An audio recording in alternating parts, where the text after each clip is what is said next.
you need to come with me. Oh, shit. You know? Yeah. And I was like, oh my God, what the hell is going on? And he was like, did your friend pass out? Did your friend pass out? And then apparently pissed his pants too. Pissed his pants. So I get there.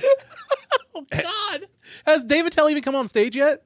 No. So Shit. The whole I'm unloading the meat. Unloading the meat. Unloading the meat. Unloading the meat. Unloading the meat. Unloading the meat. Unloading the meat. I don't even know what it means, what it is, what it is, what it is, what it is, what it is. Hey, I'm unloading the meat. Unloading the meat. Unloading the meat. Unloading the meat. Unloading the meat. Unloading the meat. Oh, no. I lost a wired headphone.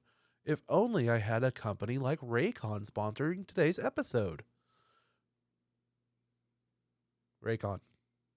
I need headphones. All right, guys. My next guest is the hilarious Alex Horner. Alex, what's going on, man? Not much, man. Thank you so much for coming on Unloading Meat. Thank you for having me. No problem, man. Did you have a easy time finding the studio? Google, it was Waze, I believe. Took me right here. Nice. I always ask because it's a little bit of a trip sometimes. So how you been, man? Good. Today, feeling good. A little smidge tired.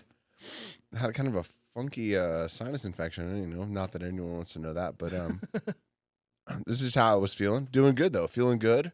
I got a show. I don't know if it'll be happening by the time this comes out, but I got a couple shows coming up in the next couple of weeks. We're about a month out. A month. So you won't. Neither of these will be relevant. So probably end of April or like 1st of May is when your episode's gonna come out. Yeah. So none of these will be relevant, but I got a couple coming out in the next couple of weeks. So trying to hit some open mics and trying to just polish up my stuff. Right now we're trying to get everybody in here that's willing to respond and get in here, but eventually we would love to have it to where it's like lined up with like if you have a show coming up in a month, hit us up. We'll schedule it to where it comes out the week that your show comes out and promotes your show. Mm-hmm. That's what we're trying to lean towards. It's just getting the logistics going and getting a rhythm going of people coming in routinely. Sure, no, I get it. Yeah. You got someone coming in later today, right? Yeah, Garrett will be in. Oh, really? Yeah. I'm the next show I'm on. I'm with him. Really? I'm on with him. Yeah. He'll be in at he's funny. I think 5:00 or something today.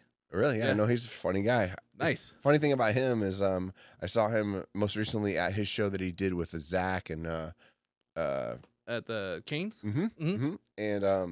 And I had not seen him before, except for the very first night I ever did stand up in Tulsa. Oh wow. And it was just funny. It's just a weird thing. It's like I just barely saw him the first night.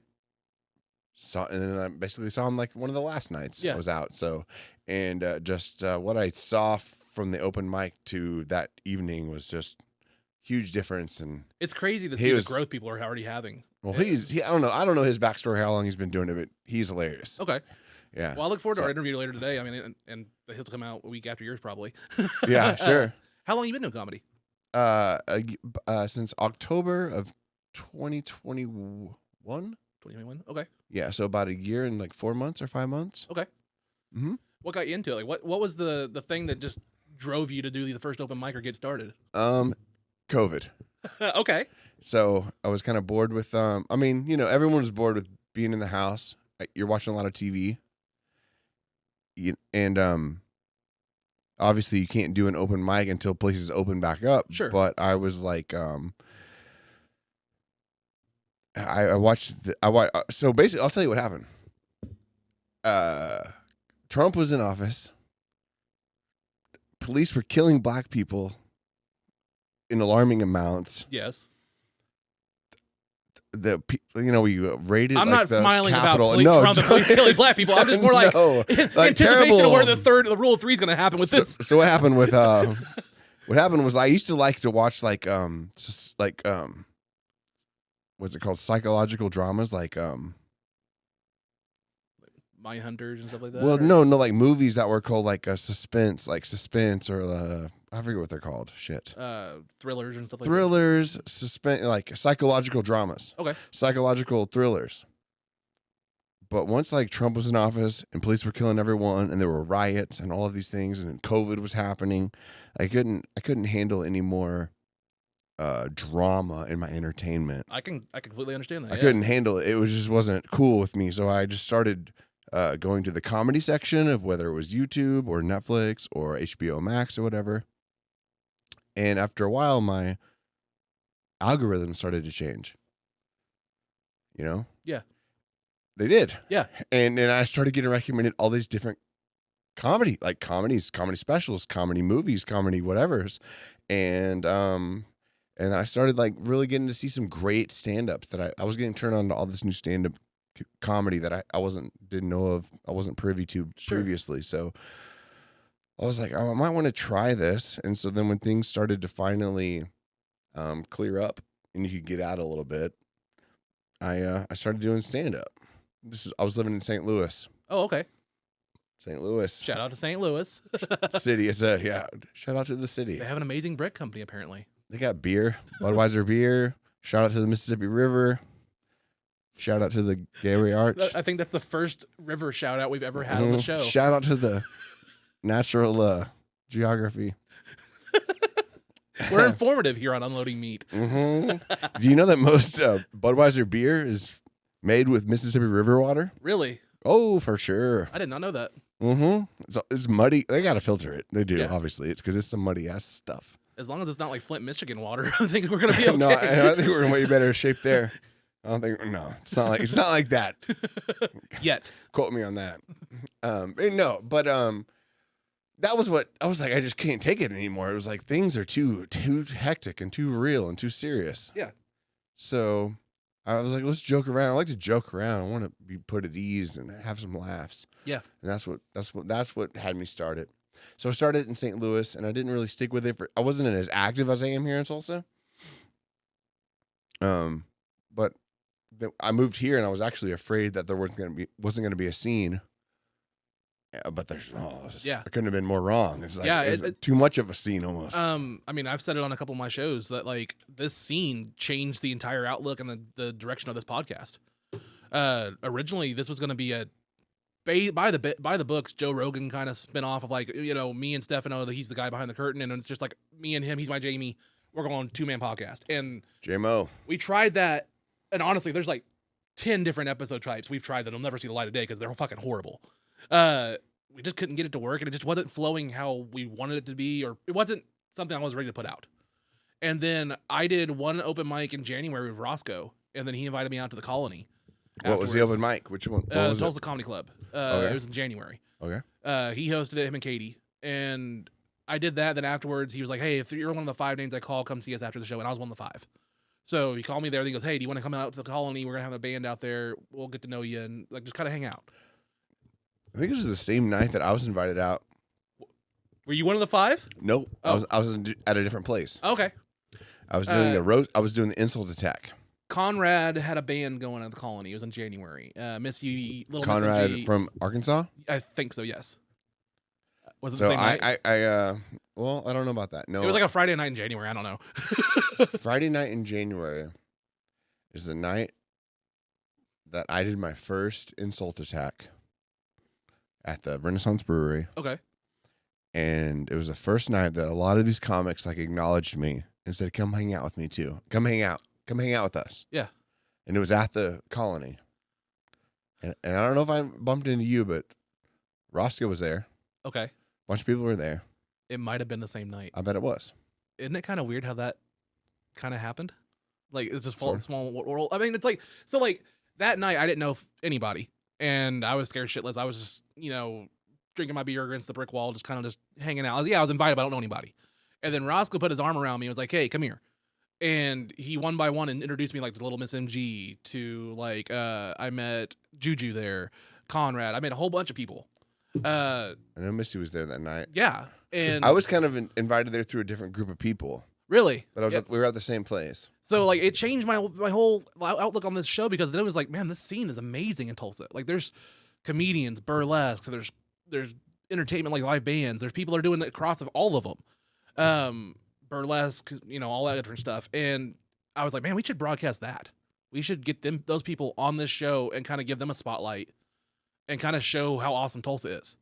And that night changed everything about this podcast. Really? Yeah. So you had this exists before then. Yes. Okay. But You had a direction you had in mind, but Yeah. then you're like, all right, I'm gonna switch gears. yeah, because after like those like 5 to 10ish episodes that me and Stefano tried to shoot in private, that like I said, I'm never gonna put out. Oh, they're horrible.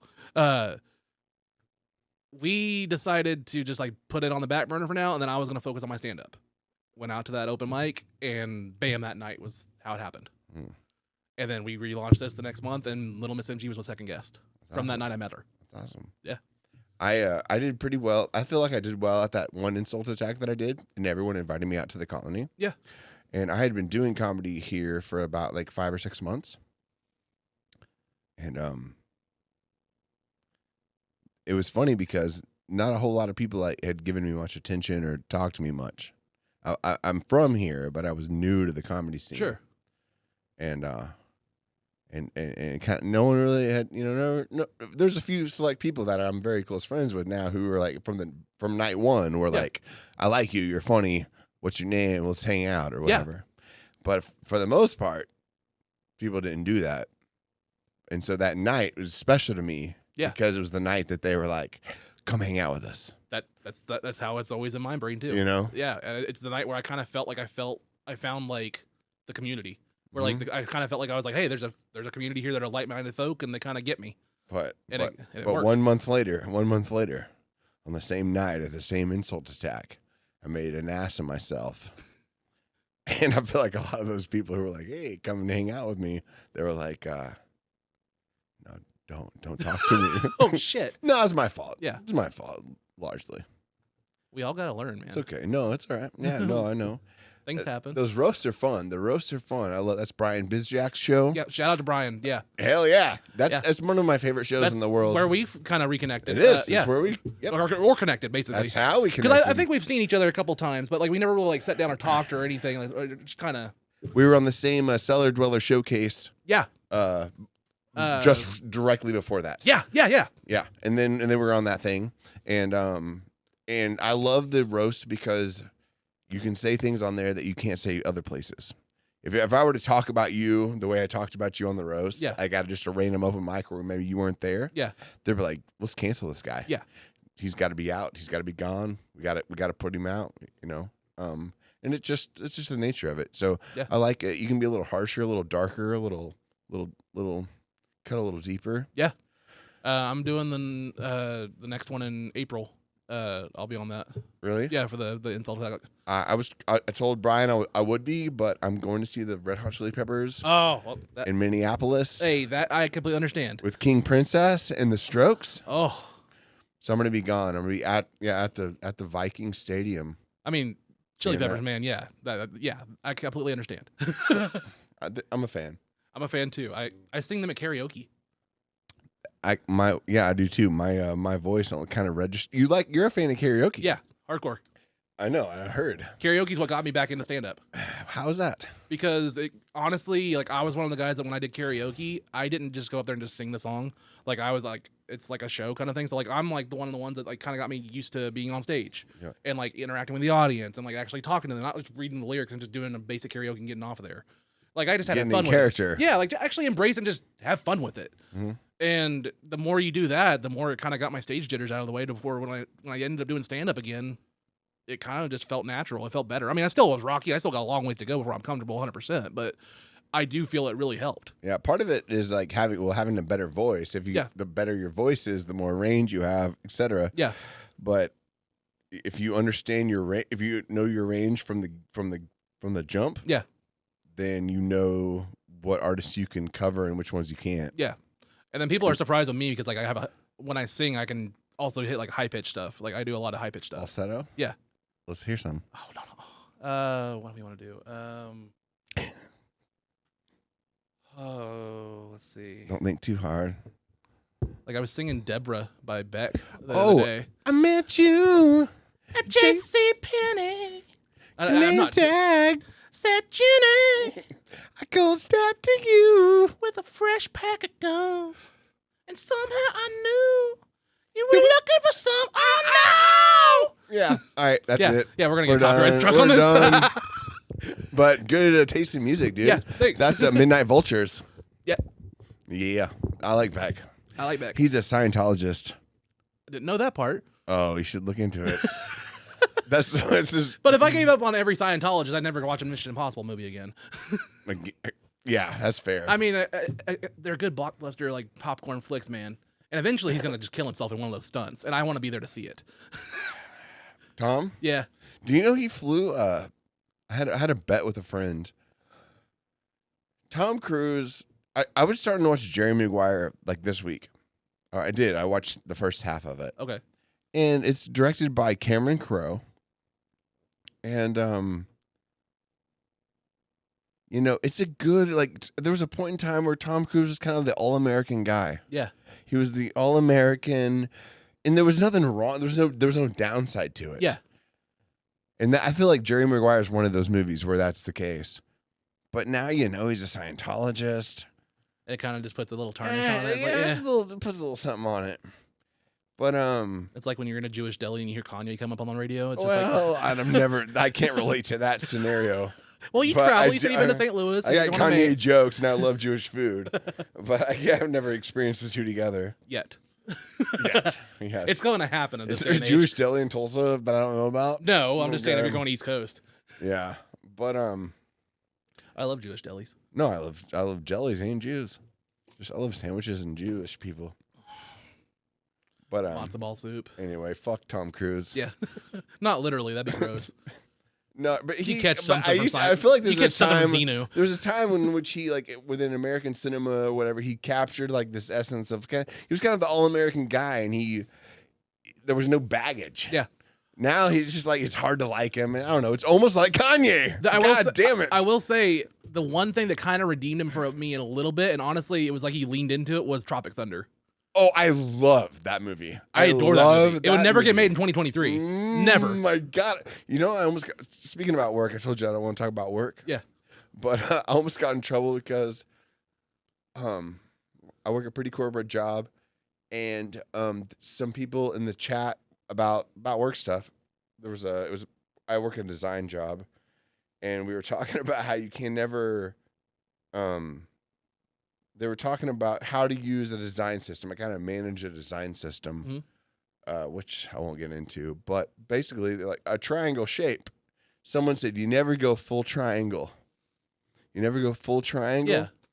And then I everyone had a few funny comments in there. And then I posted a picture of Robert Downey Jr. with blackface.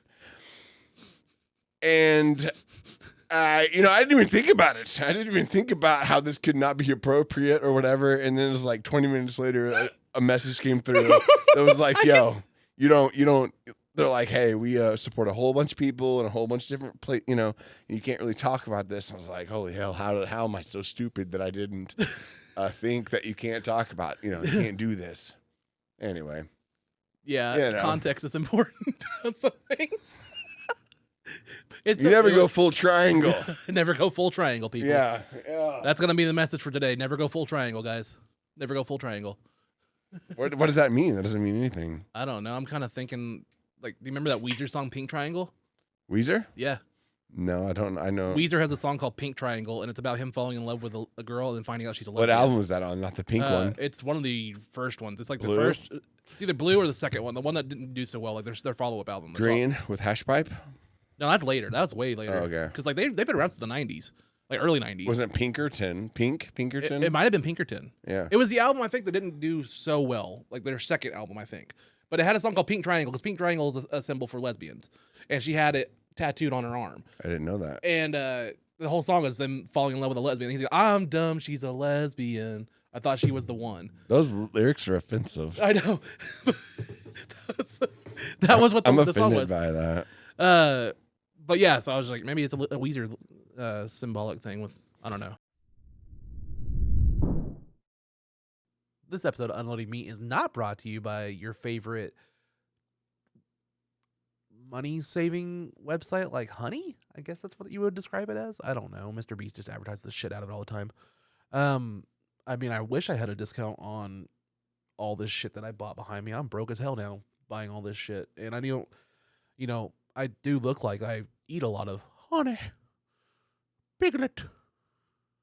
Okay, what was I doing? If you guys are tired of these fake ads, make sure to reach out to your favorite sponsors like Honey and tell them to sponsor this fat ass Unloading Meat. Now, back to the show.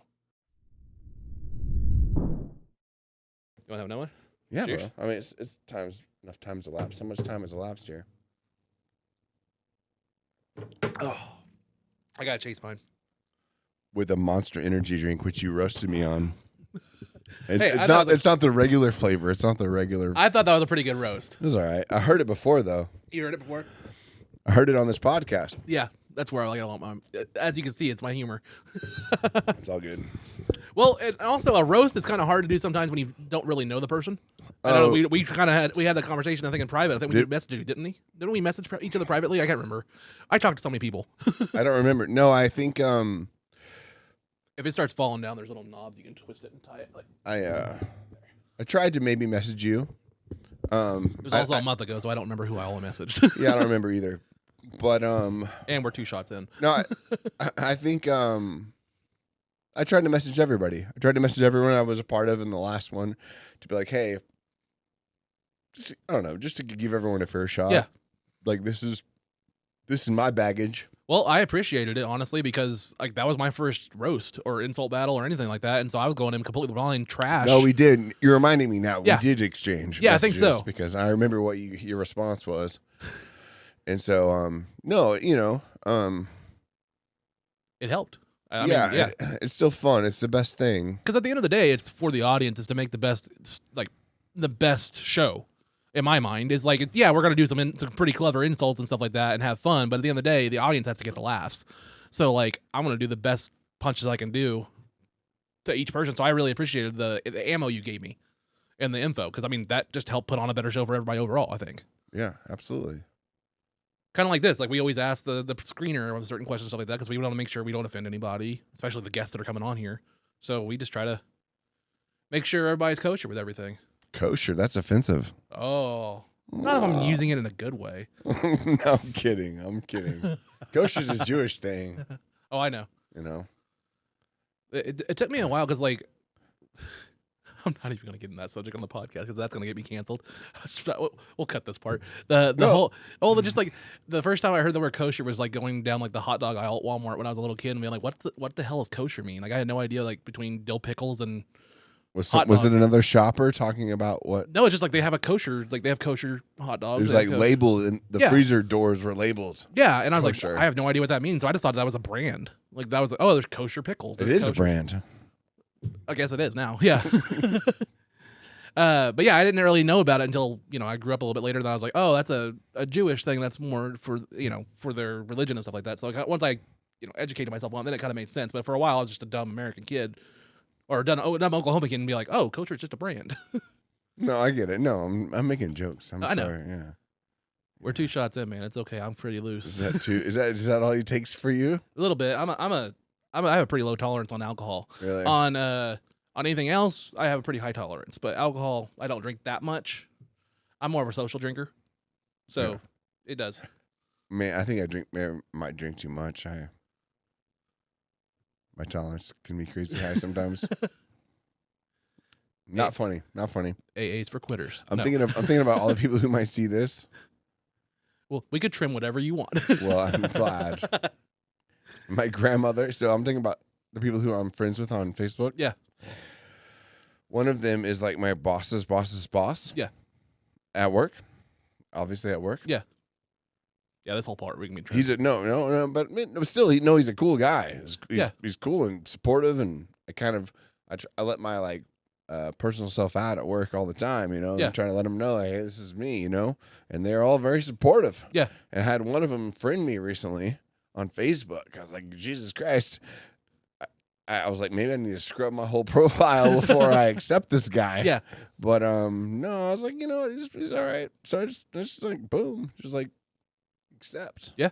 I mean, I didn't really use Facebook that much until I started getting back into the comedy world, and then started seeing how much integral it is for the local scene. Like pretty much everybody uses Facebook in this area. You want to hear something funny about that? What? So I'm not trying to brag. Yeah. This will sound like I'm bragging, but I'm not trying to brag. I lived here. I moved away in 2017, and I did that because I had to. Excuse me. And when I did, like, I used Facebook for like telling people like, hey, I'm doing this thing. I'm doing whatever. I'm doing this type of event. I'm gonna be here. I'm gonna be there. I'm doing whatever. And it was mostly because I was friends with people who were in the same area. Yeah. And you can actually come out and support this thing. You know, that was how I used Facebook. Yeah. I had to move away. I had to move away, and I stopped using Facebook, and I moved away for like 6 years, and Facebook became useless to me. I had no use for it. And I moved back, and I realized that the whole Tulsa comedy scene was ran on Facebook. Yeah. You know, and I had like 400 followers or something like that, which I don't care. I don't know if that's a lot or not, you know, whatever. But from the time I started attempting stand up in Tulsa, which was October of 2022, I've had like 700, Damn. 800 people try to friend me on Facebook, and and not that they're all legit. Like I get a ton that are like the bots and stuff like that. Oh, like let's start a sexy chat. Let's start a sexy adult chat about blah blah blah blah blah. Yeah, if I see boobs in the profile pic, I'll always click on it and be like, how many friends do they have? They have like 2, and it's always thirst traps. I'm like, yeah. But the thing is that I see so many. I get so many friend requests per day. Yeah. That it's almost like I don't have the time to like sort through the tits, which ones have tits and which ones don't. Yeah. So I'm just like accept. And then sometimes Facebook will be like, do you know this person? You know, you hit accept and like, do you know them? And if that ever happens, I'm like, no. Yeah. You know, but then I'm like, accept. You know, whatever. So I can't like, I don't know. It's like, I don't mean to brag. It seems like I'm bragging, but there's so much of that where I can't just look see if they have tits or not. Well, I mean, all comedians are a little bit vain. That's all we got us into it. So like every time we hit one of those like accept, it's almost like a little serotonin hit. Like it's like, oh yeah. Well, not at this point. I'm like, yo, no. I'm like, whatever. I'm just like, don't have it. Like, I rely on that Facebook failsafe. Yeah. You know, like boom, boom, boom, boom. Instagram. I post all my stuff on Instagram too. I kind of have it like linked to where I'll post on everything. But like, that one has a lot more of like post this on Community OKC and like promote it on this, and it's always like bots trying to get you to promote shit. And like I get those like constantly on everything I post. I love it, dude. I'm a part of so many sexy parties. It's so dumb. No, I'm not. Man, I am really loose. That's some good tequila. Well, you want another? Sure, why not? Well, you want to wait a minute, or yeah, let's wait a minute. Until we talk about more about your wife, ex-wife. No, I'm just saying. Like, I'm on board with what you're saying. I like Lego, is what I was saying. I'm a Lego fan. What's your top piece? Like, what's your prize? I have the Simpsons house. Wow, was that the creator one, or was that just on I don't know what category it fell within, but actually one of my friends from work bought it for me. Oh, nice. Steven Deeds. Shout out Steven Deeds. Shout out Steven Deeds. I don't know you, but shout out. Great, yeah. Work colleague who just became a good friend. And then took me out, and we saw it, and he was kind of like hinting that he would buy me. He's like, "Hey, it's your birthday. I'll buy you something. You know, like I'm willing to buy you a birthday piece." Yeah. And then we went to this place. There's a lot of something you might not know about Lego culture is that, like I heard that Tulsa's getting a Lego store. Yeah, in the mall, isn't it? Yeah, it would more than likely be in the mall. Yeah, in the mall. Yeah. But that means you're getting like the high end shit, like the real deal, high end, top of the line. You know, like the stuff that they're showcasing on their website. Yeah, and but there's also certain stores that that are like secondhand Lego stores, and they have like bulk bins of like unused Lego that people have brought in to like sell for like whatever money or whatever, and they're trying to resell it to make money. So it's so cool that if you have like a set that you're trying to like complete, you can go through there and dig through it and find one little tiny piece that you need. It might be worth like 2 cents to them. You know, and you can pay for that. That's cool. There's a whole or you for can it. like buy a whole bunch of shit and like pay for it by the pound. You know? Yeah. That's kind of the cool aspect of Lego culture. I have a few like so. One piece I do want to get. I almost bought it, but it was like $400. I eventually want to get like Boba Fett's like ship, the Slave One. Yeah. I've always wanted that Lego set. I feel like that's a newer set. They've had a couple small ones, and then they had like a masterpiece one that was like way bigger. It's like the Millennium Falcon. Yeah, they got one that's worth $800, and they got one that's worth $200. Yeah. I have the $200 one. I have one from the. You got the cheap one. Yeah, because I had. Or not cheap, but. Yeah, the basic one or the regular one. I had the one. I had the original Millennium Falcon, well, not the original, but I had one from like 2004 or 5, like from the the prequel area. And it was the original, like the 70s one, like the original trilogy kind of style. Yeah. My ex-wife threw it down in a fit when we got divorced. And smashed it everywhere. Trying to get you going. Yeah, she destroyed that in the X-wing. They were up here and she threw them down. Yeah, it broke me. She knew what she was doing. Yeah, it hurt. It hurt a lot. So like when I got remarried and stuff, and then like the new movies came out, I was determined to buy another Millennium Falcon. And I got the newer set when Episode 7 came out, and kind of redid that. Looking for something? Yeah, that fucking. Yeah. Oh, this right here. Bada boom. Sorry, no. What's that? But yeah, so I like rebought it, and like my kitchen, I'm turning into a Star Wars kitchen. So like we have the helmets up there and stuff like that. Got blue milk in there? I could. I got food coloring. Mm-hmm, I want to go to the Galaxy's Edge. I want to go to Disneyland and see that. I just went there. Really? Mm-hmm. How was it? It was amazing. It was cool as fuck. I went with my wife and my friend, I went with my wife and my friend and his wife. So it was 2 couples. We hadn't really vacationed together ever. Yeah. And that's always a challenge. Going with it, Yeah. Going away for a week with some strangers. Yeah. But it was a good time, and I knew that I was going away for like a gauntlet. Like, I know that Disney World is kind of like a thing for kids or whatever, and like I committed to dedicating my whole vacation to that. Yeah. Because I knew this was going to be like a roller coaster gauntlet. And I love roller coasters. So I was like, let's just do this. Let's commit to it. I don't give a shit. I don't care about any of the in-between stuff. I'm just like trying to get on these rides and just ball out. Yeah. And we got to that there's really only 3 worth mentioning if you're a roller coaster fan and you're trying to go to Disney. The first one is the first one that was ever made a part of Epcot, which was the first Marvel roller coaster ever. Nice. And Epcot is the Guardians of the Galaxy dark roller coaster within Epcot. Okay.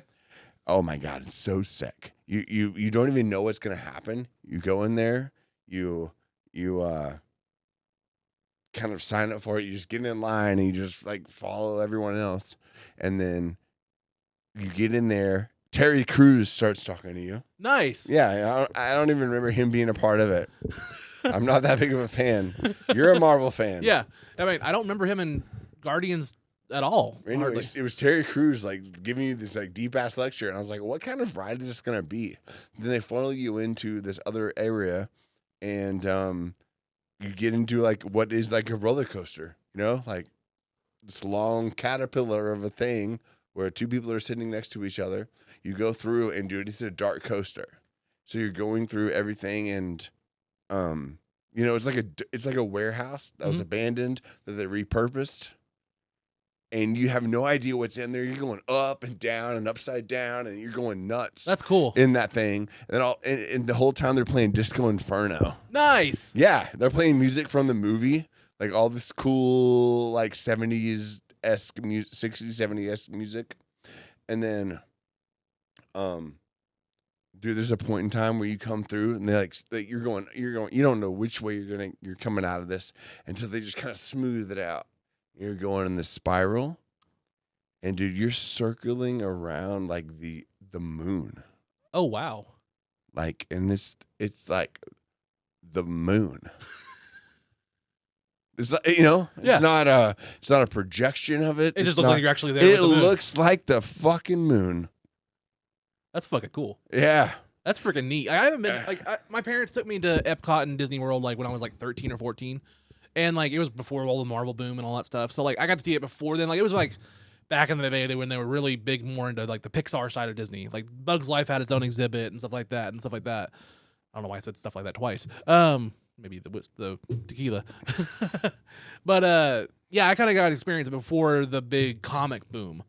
So I'd love to go back now and also take my kids and kind of see how that is too. Don't take your kids. Don't take my kids. I'm kidding. No, I mean you could. If you want to be a good dad, sure. But I was the whole time. Me and my friends were like, "Man, imagine what it'd be like if we had to fucking bring our kids with us." I want to get my youngest a little bit older because like I have 2 kids. I have a 12-year-old and a 6-year-old, both girls. Mm-hmm. I want to get my 6-year-old at least like 10ish to where they can both go on all the rides that I want to go with them when I don't have to separate or stuff like that. Because like, I'm a single dad right now, so like if I plan on a trip, hypothetically, I'd probably be the 3 of us or something like that, unless I had a girlfriend or something like that at the time. You know what I mean? Yeah. No, I took like a week off work to go and do this with other friends from work, and my whole theory was that like I'm a roller coaster guy. Yeah. I'm a roller coaster fiend. So I'm going to do this because I kind of owe it to myself. Yeah. But beyond that, this is not my thing. Like I'm not into that. Yeah. Like I don't know. Well, maybe that's good that they have like different things. I mean, there's different ways that everybody can kind of get their own kind of thrills out of it too. Like you got your. Well, we roller had no fix out kids of it. with us. We Yeah. had no kids with us, so True. no one had to do that Yeah. or whatever. I just kind of knew that going into it, I was like, I'm gonna commit to this. Yeah. And I'm gonna it's gonna be a roller coaster gauntlet. Yeah. And I'm never coming back. I do want to like. I'm a big Star Wars guy, so like I would. Sorry, love that to, was the other thing I was trying to get to. Oh, go ahead. Well, Because I want to do the lightsaber. I really want to build my own lightsaber. okay. Well, I didn't do that, and I would have liked to, and I would have liked to build my own droid too.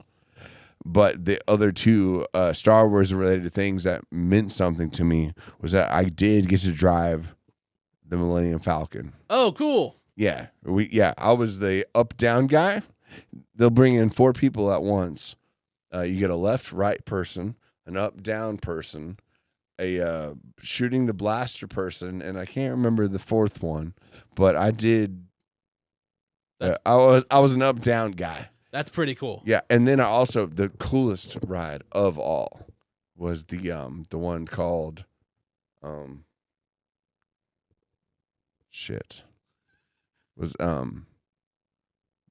the Rise of the Resistance. Okay. Oh my God, the Rise of the Resistance. Was it a roller coaster too, or was it just a different ride? Oh no, it wasn't a coaster. It was experiential. Okay. Something otherworldly. You go in, if you ever go to when you get to the Star Wars part of the park, it's very experiential in that like you'll see like a X-wing fighter there, it's parked. Yeah. You're like, oh my God, look at that. And then you just kind of like to your left, to your right, they're everywhere, And whenever you go on the Rise of the Resistance, you're kind of like, whenever you get in line for that ride, it's the same kind of place, And you get in there, you go in or whatever, and there was a ship that was like where you're gonna walk into for that, and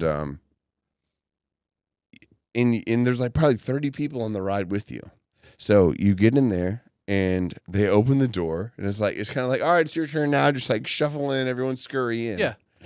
and you do that, and then inside, the hammerhead shark guy, who's kind of, I don't know his name, but The Star. he's like a rebel. He's a rebel. Google it. That guy. Yes. Oh. Yes, that guy. The admiral, like the fish guy. Yeah. Yeah. That him for sure. we can even do. So he was like, So they can see it. you get on like you're out there and like you're walking into an area of the park that's really no different than any other area of the park.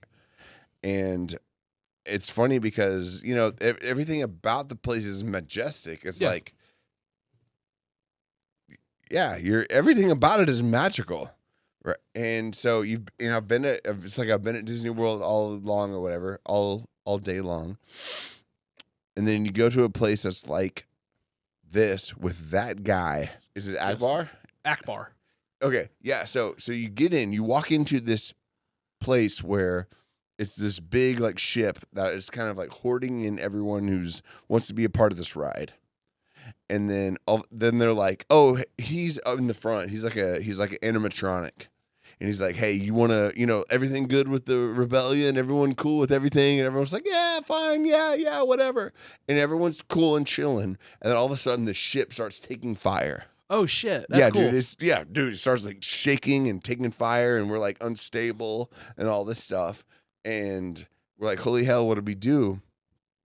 And basically they're like, all right, we're going to start like taking fire. Like on the screen, this is like a Poe, right? Yeah. Dameron. Yeah. Poe is on one of the screens. He's like, hey, we're good. At the beginning, he's like, we're all good. And as soon as we start taking fire, he's like, all right, this ain't cool. Like, we'll start taking fire on the left side. Y'all start taking it on the right side, et cetera, et cetera.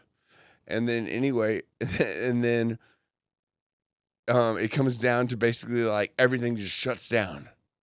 All of the lights, all of the everything comes down. It's dark. There's no light. There's no anything. Then over the intercom it says, like, rebel scum. Oh shit. Like you're prepared to be boarded by the Empire. Whatever. And so that door that you walked in from the normal outside part of the park. Yeah. That's where you walk back out of. And when it opens up, dude, you're not even walking out into anything that's like where you walked into. You know what I mean? Yeah. It's like a totally different portal. It's like they moved that ship some other Fantasyland place. It's nuts. It was nuts. It's so immersive and it was so immersive in that way. And then all the people were also actors. You know? Yeah. They're like rebel scum. They're into it and just play. Oh my God. Yeah. That sounds like an experience, man. Dude, it was. I got pictures of where it was, but whenever that door opened back up and you had to walk into it, basically it was like everything shut down. They're like, rebel pieces of shit. Yeah. Like, be prepared to be boarded by the Empire. And then whenever it happened, you don't have anything to say. It just happens, and they are in a totally different place than where you were whenever you left. That's pretty cool, man. I love how much they're getting into this. This episode of Unloading Meat is not brought to you by someone like Ridge Wallet. Ridge Wallet. Man, I really wish I had a new wallet, Stefano. Mine's falling apart over here. It's like held together by dreams and duct tape. And it's pretty empty as it is. Man, if I had a company like Ridge sponsoring this show, guys, you wouldn't have to hear these horrible, horrible fake ads. So if you want to make that happen, reach out to your favorite company like Ridge and tell them to sponsor the show, Unloading Meat. Anyway, back to the show. So should we talk about comedy? We should talk about comedy, I think. Let's talk about comedy. You want to take one more shot and talk about comedy? Sure, let's do it. Let's do it. Ugh. Thank you again for being on, man. Not necessarily loose, but that one's loose. That one's, speaking of loose. Cheers.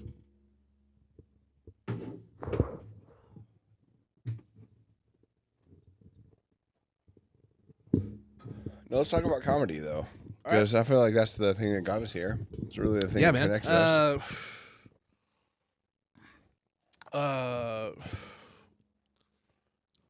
How'd you feel about the showcase in February? Me and you were on. How'd you feel? At Cellar Dweller? Yeah.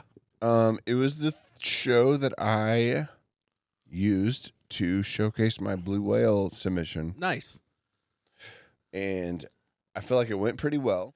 And so I had a 10-minute set that I felt like I needed to cut short. Like I needed to trim the fat or whatever. Yeah. So I did that, and I used that set that I did at Cellar Driller, which is a 10-minute set, and hopefully submitted something worthwhile. Yeah. I submitted, I don't know if you saw mine. I submitted an open mic I did. Just as I said, fuck it. Like, it was one of those things where I regrettably, so the night we did the showcase, it was my first showcase. It was my first, paid gig and stuff like that or whatever. Mm-hmm. I had a 10-minute set. I forgot like a minute and a half in the middle of it. And it was stupid because it was like shit I was going to make fun of Roscoe for and stuff. And he's literally right there. Mm-hmm. And I forgot that part. So I just went to my ender. And so I ended up doing like 8.5 is what I ended up doing on my showcase. I don't know if anybody noticed it or anything like that, but I ended up doing like 8.5. And I was pretty happy with the set. But that night, I had already agreed to go to one of my friends' birthday parties in, what are they, Collinsville, I think where they live. So like I had that 45 minutes before I was supposed to go up on stage. So I didn't even I forgot my camera. I didn't film my fucking showcase. My first showcase, I didn't even film it. I fucking forgot everything. And so I regret like my first time, I don't even have it on fucking video. Yeah. And so it sucks. So like now I have my cameras and stuff like that. So like even like the Looney Bin one, I was just like, I'm just gonna throw it out there and record it. And it ended up being a pretty good set for my first time even doing that open mic material. And I was like, you know what? Throw it to Blue Whale. Fuck it. Who cares? Let's just get it out there. Like I don't have hardly any stand up on my channel because I try to keep it private. It's my set. I don't want to have it out there to having to, everybody know all my jokes. How long have you been doing it again? January. All right, that's pretty new. That's super new. Yeah. So like 15 years ago, I talked about this. I did the Looney Bin a couple times. Mm-hmm. And I had a friend basically lie to me and say that they didn't want you back. What a fucking friend. Yeah. But at that time, it was the only club in town. So when you're banned from the Looney Bin, supposedly, you just give up comedy. So that's what I was like, I'm fucking done. So I just stopped. I was broken. I just didn't do it anymore. And then last year, Katie Styles was doing an open mic at Tulsa Comedy Club. And I was like, you know what? I'm going to give it a shot, see if I still have it. Went out and did an open mic. I think it was like October or November or December or something like that. She just did one open mic. I opened it or hosted it. And I got my jitters out. I was like, okay, I still feel something. And so then January is when I did that Roscoe one. And that's when he invited me to the Colony. And I've been doing it ever since. That's so great. like I took all of 2021 and pretty much 2022 to build like the UnloadingMeat brand, the logo, get this podcast off the ground, build this set. This was everything I planned for like a year and a half. And like I said, we tried to record those 10 episodes or whatever and try to get it going. And then we put it on the back burner and then I went on stand-up and it just kind of forced the two together. And now I consider the podcast so intertwined with comedy that I can't separate them. Like you said it yourself, some of the roast battle jokes I came up with on here because it's just like, it's so like symbiotic to me as far as like I can get humor from the podcast. I'm passionate about it, but I can also do my stand-up from it too. I think they kind of work together. And also it builds relationships back and forth too. Totally. Sorry, I just went on like a rant there. No, it's fine. Totally fine. But yeah, like I'm very passionate about stand-up. I'm passionate about podcasting. And I just love both worlds. And I'm just so appreciative of everybody in Tulsa being willing to come on the show and be supportive. Like it means a lot. I feel like everyone in Tulsa who's willing to be a part of the show is selfishly they're doing it for themselves. I know. Yeah, and myself included. Yeah. But that's the point of it. Like the point of the show is not only to get, selfishly, I'm also getting a guest out of it. So it's kind of a thing where like you're getting publicity, I'm getting publicity. It's a kind of a win-win for both of us. That's the way I try to present it. There's a weird. I had no idea that Tulsa had it. Yeah. Tulsa had these people. Comedians. Yeah. And it's one of those things where like, I think Tulsa's on the verge of blowing up. Like with Tulsa King, with Reservation Dogs in the area, those are two high publicity shows that are casting people in Tulsa and building up this area. Watchmen had the whole section about the Tulsa, the race riot. The race riot. The funnest part. Well, yeah, but also history. important part that people kind of glossed over in this area. It's part of it. It's not the fun part. It's not the fun part, but it's also something important that people need to know in history because after Watchmen came out, there was a lot of people that were like, I didn't even know they thought that was fictional. They thought they made it up for the show. Oh, yeah. And then it came out that episode. They're like, oh, this is actually real. What happened? I didn't know that. Black Wall Street in Tulsa. Like, it was pretty bad, So bad. fucking horrible. Yeah. But like people kind of gloss over because they're ashamed of it. And I mean, yeah, you should be ashamed of it, but we still have to learn from history so we don't repeat it. No, that's a tough one. Yeah. That's a tough one to get Yeah. over. Yeah. There's a lot of cool things happening in Tulsa that we can all. Any comedy thing. Yeah. Any comedy thing you can talk about. But what I'm getting at is like with Tulsa King, Reservation Dogs, there's a spotlight on Tulsa right now, good and bad, from like the history and stuff like what I was talking about. But like, I think right now is we're getting ready. We're on the peak of a boom. I honestly feel we're on the peak of a boom in Tulsa. I just feel it. There's so much fucking talent here. Yourself included, myself. Like I'm egotistical to say I have some talent. Yeah, you do. But I mean, my goal, honestly, like one of my comedy heroes is Bobby Lee. Really? Yeah. Surprised. People are always surprised by that here. No, it's not. He's I like hot ones. You like hot ones? Yeah. Bobby Lee has a nasty hot ones, dude. Yes, he does. I think he shit his pants. Bobby Lee is. I mean, he shit his pants on a lot of shit. But yeah. But no, like his story goes a lot with. There's a lot of similarities as far as like we both had sexual assault when we were younger, and both had a lot of trauma growing up and depression, all that stuff. And then like there's just a lot of similarities where I can relate to his story a lot.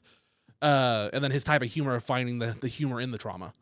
I don't know. I related a lot to him, especially during COVID, because like COVID, like you talked about, whenever you decided to do comedy, COVID kind of helped, shape that idea.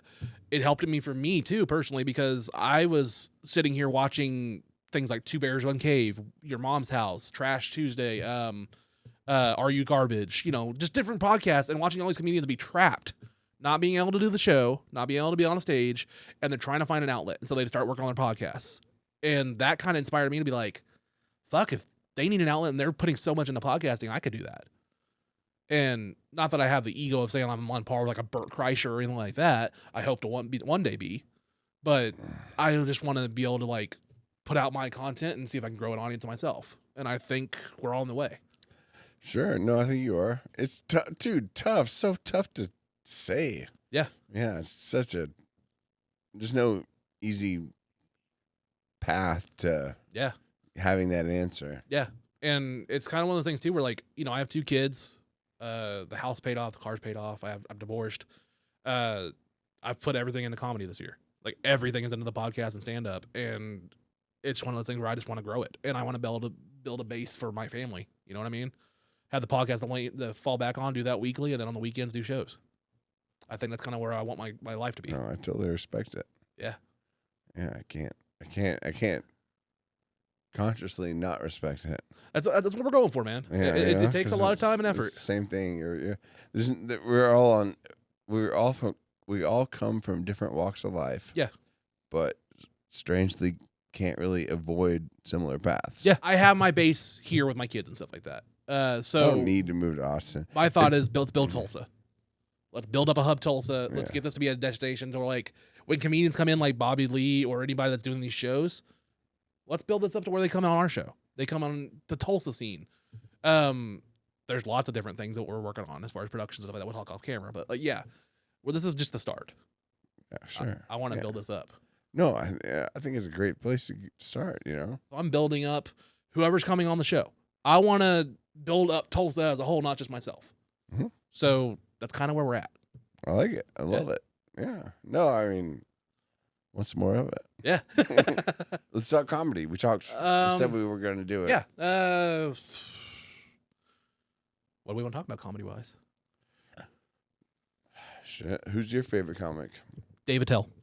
Ooh, good answer. My favorite of all time is Dave Attell. You want to hear a funny story about Dave Attell for me? Go right ahead. After I'd met my friends from St. Louis, I had to move back to Tulsa, and I bought 3 tickets for me, him, and his wife to go to a Dave Attell concert. Oh, No, jealous. I know it's gonna be great. And so we go, and but I'm also living in Tulsa this time, so I'm buying tickets for St. Louis people, and we get back there into town, and his wife, like after the first night, his wife tells us all, she's like, I have COVID. Oh shit. She's like, I have COVID. So maybe y'all just need to go without me. And I'm like, yeah, maybe we do. You know, and so we go. Shit. So we go, and oh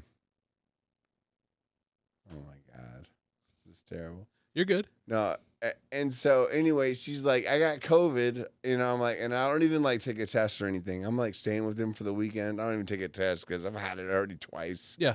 You know, so I'm not even bothering with it.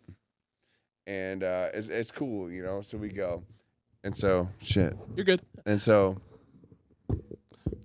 and There you go. so, anyway, I'm like, so.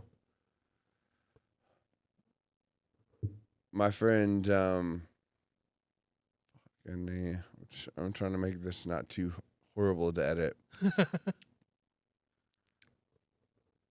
I'm like, his girlfriend has COVID right away. And she's like, if you want to watch a skit or like you know, not watch a skit, but like kind of like adhere to that notion, then you can like kind of not go around or not talk to people. I'm like, I'm fine. I don't care. I'm not worried about that. Yeah. And so we go out and fucking hell, I'm sorry. I feel You're like good. No, I'm not doing it so good. The magic of editing will take care of all this. It's okay. I know it will be great, but still I'm fucking. So she had COVID, and She had COVID, and I was like, I'm not worried about it, you know. yeah, I don't care. I'm not worried about it, just because I've had it already twice. yeah, You know. And so anyway, she goes upstairs because the place we're staying at is like an upstairs downstairs place. Their bedroom is upstairs, and they just kind of stayed up there and wasn't a big deal. And so then we talk about the remainder of the trip or whatever. So we're supposed to go to a Dave Attell show. I tell him this ahead of time, like we're gonna go to Dave Attell, and how many people of yours do you want to go? yeah. And they're like, I don't know, at least me and my girlfriend and me and you or whatever. So I'm like, all right, cool. No sweat, whatever. So we do this, and then she's sick, so she's not going to go. We have one extra ticket, and I'm like, so since she's gone, there's someone else has got to be like available to go. And no one else has. I'm off camera, by the way. Oh, yeah, you're cool. No, I'm not worried about that. I'm not worried about you. No one else has that type of thing to say, you know? Like, no one else is available, you know? It's whatever. So, she can't make it to the David Attell show. I tell my buddy, I'm like, who can take her ticket? And we put it out there, and no one is available to go in her stead. So we feel like we're kind of like asked out or whatever. But anyway, so it's just me and my buddy. It's just me and my buddy going to see Dave Attell. So we get to our seats, and since his wife, his fiance, was supposed to be in our group with us, it would have been a group of 3 people at the table. But since she was gone, it was just him and I, and we were sat with other people. We were sat with other strangers at the comedy show. Sure. And these guys were like, just kind of like in a league of their own, you know. They were like, yo, dude, Trump, he didn't win it this time, but he will next. You know? Wow, they were doing it at the table? Oh, they were like that, yeah. They're like, yeah, he didn't win it this time, but he will. And so in the bartender came around, and he was like, what can I get y'all to drink, you know? And he just asked us what we wanted, and me and my buddy were like, we'll take a couple of Manhattans or whatever. Classy drink. 10 minutes go by. Dude, they come back around with our Manhattans, and there are like 8 gnats in our drink. Ew. 8 gnats in our drink. Yeah, it's fucked. That is fucking gross. It's fucked up. How was David Attell, by the way? Well, Okay. let me tell you. So You'll tell me about Attell. So Do tell about Attell. no. So look. So we're like, we got there in a place where we didn't take up all the seats that we expected to because people had bowed out. Yeah. And now we're trying to like get along with these people who just kind of were sat with us, like, you know, for whatever reason. And, dude, it wasn't good. Like they, It wasn't good. no, like some of the people it was like me and my homie and like some of the people that we were sat with, they were just like telling him like over the like continuously without him asking like why Trump was a better president than whoever got voted in, etc. Also, like why there weren't so many gnats. We both got natted up. We both got set up in situations where there were too many gnats in the drinks. Like you should never have that. Yeah, it's just gross. You should never have that. Yeah. Oh my God. So it was a terrible situation. You're holding the mic like a Cavassier glass, like a pimp. Well, it keeps wanting to fall down. But you know, and cover my face. There we go. That's pretty good. Yeah. But either way, it was like my buddy like he was like not having a great time as is from the get, and then talking about other situations like he just wasn't having it. And so whenever the fucking like having to be sat with these other dudes who didn't want to talk, you know, who were like wanted to talk about Trump from the beginning, then also being a part of this group of people who also didn't want to like, who also was like scared shitless by the fact that there were like 8 gnats in his drink. Yeah. That's disgusting. Yeah. You know, he all of a sudden he was like, he came online. He was like, yo, he's like, how do I get to the fucking bathroom? How do I get to the bathroom? Yeah. The men's restroom. And I was trying to tell him exactly how to get there. I was like, yo, I just came from there. It's like right here. You go to the right, then take immediate left, etc. He ignored all of my advice, and he just was just like jetted out. And I was like, what the fuck was that about? I was like, that was super weird, you know? Yeah. And turns out like 5 minutes later, some dudes from the comedy club came up to me. It was like, yo, he's like, you got a homie that fucking, do you have a friend who had like a gray sweatshirt on and had like a black hat? I was like, yeah, you need to come with me. Oh shit. You know? Yeah. And I was like, oh my God, what the hell is going on? And he was like, did your friend just pass out? Did your friend pass out? And then apparently pissed his pants too. Pissed his pants. So I get there. Oh God. Has David Tell even come on stage yet? No. So shit. The whole point. No, this is the whole this is the David Tell story. Yeah. So my friend, I go to my homie. Like I know. So what happened was at the table with the guys who were claiming they were into Trump, they also said they had like these like fucking gummies that were like psilocybin gummies. Oh, did they give it to your friend? They were going to offer them to us. So they offered one to me, and I thought they were going to offer one to my homie. They offered 2 to him, and he took them without thinking, and 2 ended up being too much. No, yeah. Apparently. Mm-hmm. Apparently they were too much. Yeah. Went and talked to him, and everything was kind of a little bit weird, and he did seem like he pissed himself maybe, and he was talking about it. But no one really had agreed that he had, really broken any laws or whatever. Yeah. So I had to walk him. There was at a comedy place, a comedy club in St. Louis, and we had to walk him up the stairs. We got him up the stairs, and the whole time he was like digging in his crotch, like in his front, to like feel if anything was wet, to see if he had actually like felt anything wet and broken any laws. Yeah. And yeah. And he did for the record. When he got up there, it was funny because like one of the security guards there was the one who basically like gave us a red flag, like kind of helped us with this whole thing. It was kind of like y'all's story is kind of fucked up, but if y'all kind of like maintain your own sanity for a little bit through this whole bit, like I'll let y'all get out of here without any kind of, I won't call anybody. Yeah. And we got out of there. And this guy who had been like the head of security for the whole thing was like, "Y'all, man, y'all get out here and it's cool." And he was kind of like, "Y'all, y'all are all right. You're kind of weird, but y'all are all right." And at the end of it, the guy was like, "All right, man, y'all are all right. Y'all are cool or whatever." My buddy had just pulled his hand out of his pants, like, "Thanks, bro." And the guy was like, "Nah, man." You know what I mean? Like, "Nah, you've been digging in your dick." Yeah. I'm not trying to fucking high five you. Yeah. Yeah. So did you ever get to actually see Dave Attell, or did you just stay I out? never got to fucking see Dave Attell. Oh. So Dave Attell is one of the, he's coming to Tulsa. Yep, for the Breakdown Tulsa comedy place. I sent the link to my buddy. I was like, "Yo, want to buy us tickets? Want to buy us for 3?"